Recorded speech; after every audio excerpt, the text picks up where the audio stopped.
The government believes Group of 4 getting 3 hours in their Wang Fuk Court units will suffice to bid farewell to their homes. A Hongkonger recalls his horror movie Great Misery after being rescued from forced labor scams in Myanmar.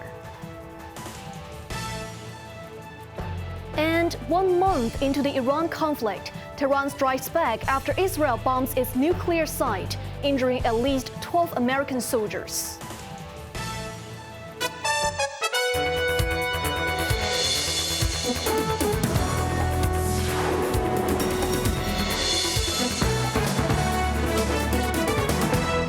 Good evening. You're watching Cable News. I'm Evelyn Bai. The government said Wang Fuk Court residents can enter their buildings in groups of up to 4 to grab their belongings. But the exact number allowed inside each flat will depend on the severity of damage. Authorities also defended the 3-hour window, saying residents are given enough time in their flats. Jamie Liu reports. Starting from April 20th to May 4th, residents of the 7 affected blocks can return to their flats and pick up personal belongings for up to 3 hours in designated time slots. In a radio program, Deputy Chief Secretary Warner Chuk clarified that all residents can go up into the buildings in groups of up to 4 people. However, the flats with the worst conditions can only allow 1 person to enter at a time, citing safety reasons. It is estimated that around 80% of flats can admit 4 people at a time. Some 300 units are limited to 2, while there are over 30 severely damaged flats. Chuk believed 3 hours would be enough for many to bid farewell to their homes and for some to stage simple memorials for the deceased. Meanwhile, some also concerned that the fire-stricken aftermath could be triggering for residents and that what kind of mental health support will be provided. The Deputy Chief Secretary said the Social Welfare Department will prepare some short videos, starting with psychological counseling, followed by guidance on what residents should pay attention to when returning, and advice on how to calm their emotions. He added that the government would consider allowing residents of the unharmed block, Wang Chi House, to go back and collect their things. Jamie Liu, Cable News. The Legal Aid Department has granted legal assistance to 70 Wang Fuk Court residents over litigation and matters arising from the deadly blaze. Director Cheng Chek-min said. He stated that any claims will be decided only after the government-led independent committee releases its report. In an exclusive interview with iCable News, Chen said that as of last Friday, 464 Wang Fuk Court residents had applied for legal aid, with 70 applications approved. His department has assigned lawyers to 21 successful applicants to pursue various claims. Chen said the applications mainly involved property damage, personal injury, and employees' compensation claims. He added that the independent committee's findings on the fire and liability will help clarify who should be the claimants. If the committee finds that more than one party bears responsibility, the applications for legal aid will not be affected, Chen said, noting that affected residents can apply for legal support at any time, and the LAD will oversee the legal process carried out by lawyers. The legal aid chief added that lawyers will weigh different factors and may advise applicants on whom to sue. The applicants' claims forms will indicate who bears more or less liability. Meanwhile, 85 Wang Fuk Court residents have withdrawn and 90 have deferred their legal aid applications. Chen said it was difficult to speculate on the reasons. A Hongkonger detained in Myanmar over forced labor scams was rescued, saying he felt like experiencing a horror movie in the past few days. The 25-year-old man's ordeal unfolded in the middle of this month when he fell for a job advertisement to work short-term in Thailand. He went missing after being transferred to Myanmar, and his family filed a report with the police on Sunday. The Security Bureau's dedicated task force then liaised with parties including Chinese embassies in Thailand and Myanmar. Following a joint rescue operation, the man was eventually brought back to Thailand yesterday and reunited with his family there. The authorities said since 2024, they have received a total of 32 calls for help related to alleged forced detention in Southeast Asia. Apart from the most recent case, 28 of them have already returned to Hong Kong and 2 needed no further assistance and follow-up. The task force will continue to look into one remaining case. The Sandy Ridge Data Facility Cluster broke ground today, eyeing to start operations by 2029. Technology Minister Son Dong expressed hopes that the site will position the city as a leading regional hub for data and computing power. Covering more than 110,000 square meters, nearly 90% of the site in the northern metropolis will house high-end data facilities. Speaking at the groundbreaking ceremony, Secretary for Innovation, Technology and Industry Son Dong said once operations commence, the site will serve as a data hub connecting the mainland and the world, and will become a core engine for the development of artificial intelligence in Hong Kong. Hong Kong Range Intelligent Computing Technology, the sole bidder who won the site with a $581 million tender, aims to generate about $4.6 billion in economic output in its first 3 years of operation. The company also plans to expand the city's digital and computing power infrastructure, targeting 180,000 petafloating point operations per second computing power by 2032, 36 times Hong Kong's current capacity. Iran's nuclear infrastructure has been hit by fresh Israeli strikes, prompting the International Atomic Energy Agency to urge restraint.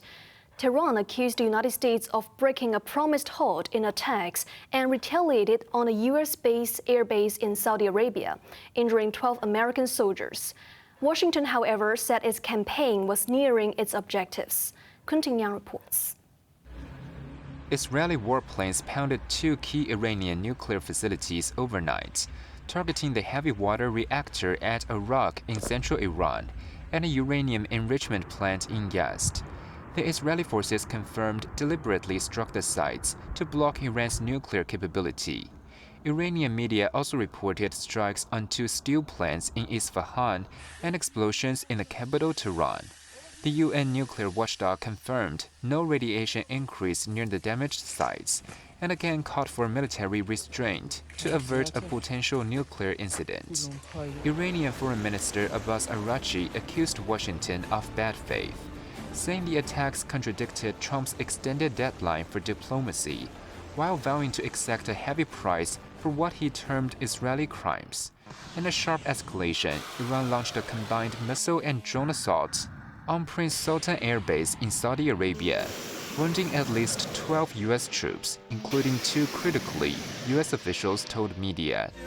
However, speaking from Washington, U.S. President Donald Trump insisted the military campaign is not over, claiming U.S. and Israeli forces still had more than 3,500 targets inside Iran, but were very close to finishing their job. He repeated that Tehran was begging for a deal, adding that Iranian negotiators had offered 8 ships of oil as compensation. Meanwhile, U.S. Secretary of State Marco Rubio told reporters the operation was ahead of schedule and should achieve U.S. aims within weeks, without the need for ground troops. He added that Washington was still waiting Iran's formal response to a 15-point ceasefire proposal. Quentin Ya, Cable News. U.S. President Donald Trump hinted at the next military target in Cuba after attacks in Venezuela and Iran. I built this great military. I said, you'll never have to use it, but sometimes you have to use it. And Cuba's next, by the way, but pretend I didn't say that, please. Pretend I didn't say that. Please, please, please, media, please disregard that statement. Thank you very much. Cuba's next. Despite recent negotiations with the Trump administration, Cuba has been facing mounting economic and energy crisis from Trump, who restricts oil shipments and mused about taking the Caribbean country. In January, the U.S. military raided Venezuela and seized the oil-rich country's leader, Nicolas Maduro, and then launched the ongoing joint strikes with Israel on Iran in February. The United States Homeland Security shutdown drags on, plunging airports into chaos from absent security staff.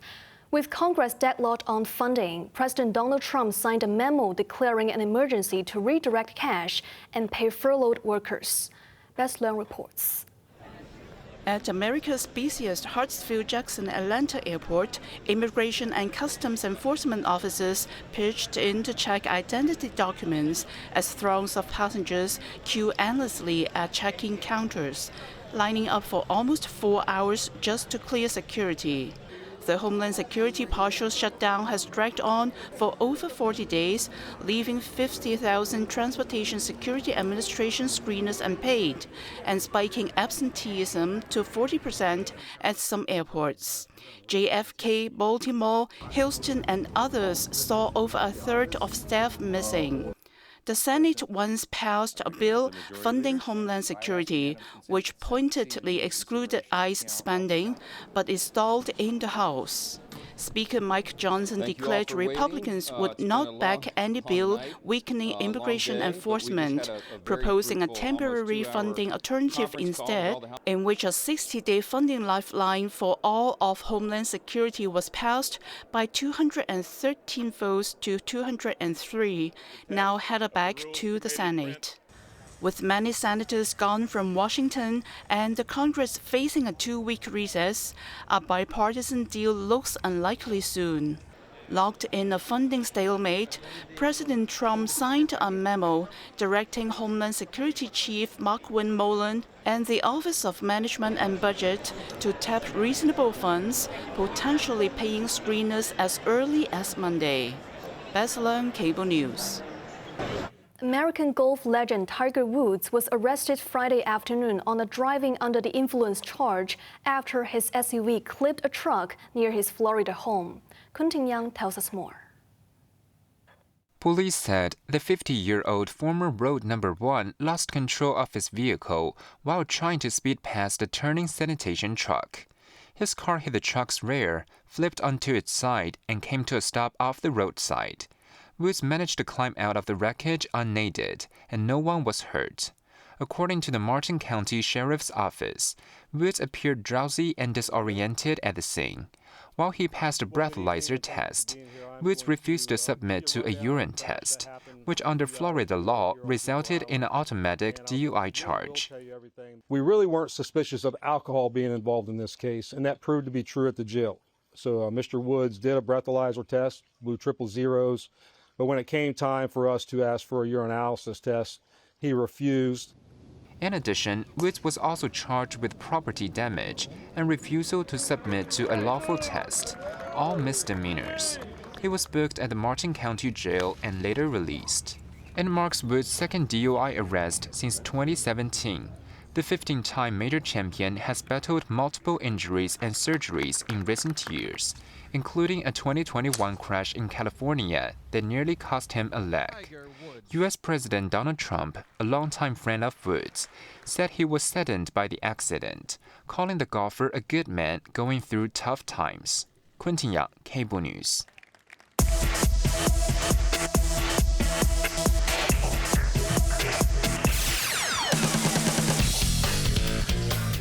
In tennis, Jannik Sinner stormed into the Miami Open final with the straight-set demolition of Alexander Zverev, set to battle Leheska for the men's singles crown. Jamie Liu wraps up the action. In a clash between world number 2 and number 3, pink-clad Sinner dominated Zverev with a 6-0 record over the last 2 years, including the Indian Wells semifinals. He struck first with a lethal forehand down the line to break in the 4th game. Sinner's first serve dominance hits 79%, holding firm to snag the first set 6-3. The Italian crushed Zverev with 28 winners to 21 and 0 double faults, while Zverev faltered with 5. As Zverev's volley chance slipped away, he sealed a 7th straight loss against Sinner. Sinner unleashed 15 aces and clinched the second set tiebreak 7-4 for a 2-0 sweep, getting to be the first since Roger Federer in 2017 to complete the Sunshine Double by winning Indian Wells in the California desert and the Miami Open in South Florida in the same season. Standing in Sinner's way would be white-clad Leheska, who earlier stormed past Frenchman Arthur Fils in the semis with an 82% first served score. The world number 22 avenged last month's Doha loss to Phils, breaking twice in a ruthless 32-minute 6-2 first set demolition. Lehecka stayed ice-cool under fire while Phils unraveled in haste, hurling his racket after smashing this volley. Facing zero break threats all match, the Czech snagged 2 more breaks in the second set and toppled Phils off balance once again. Lehecka clinched the second set 6-2 in straight sets to reach his first Master 1000 final. Jamie Liu, Cable News. On to the weather now. Mainly cloudy with 1 or 2 showers. Visibility will be relatively low in some areas tomorrow morning. Hot with sunny intervals during the day. Temperatures range between 23 and 28 degrees. And that's our news tonight. I'm Evan Bai. Thank you for watching and good night.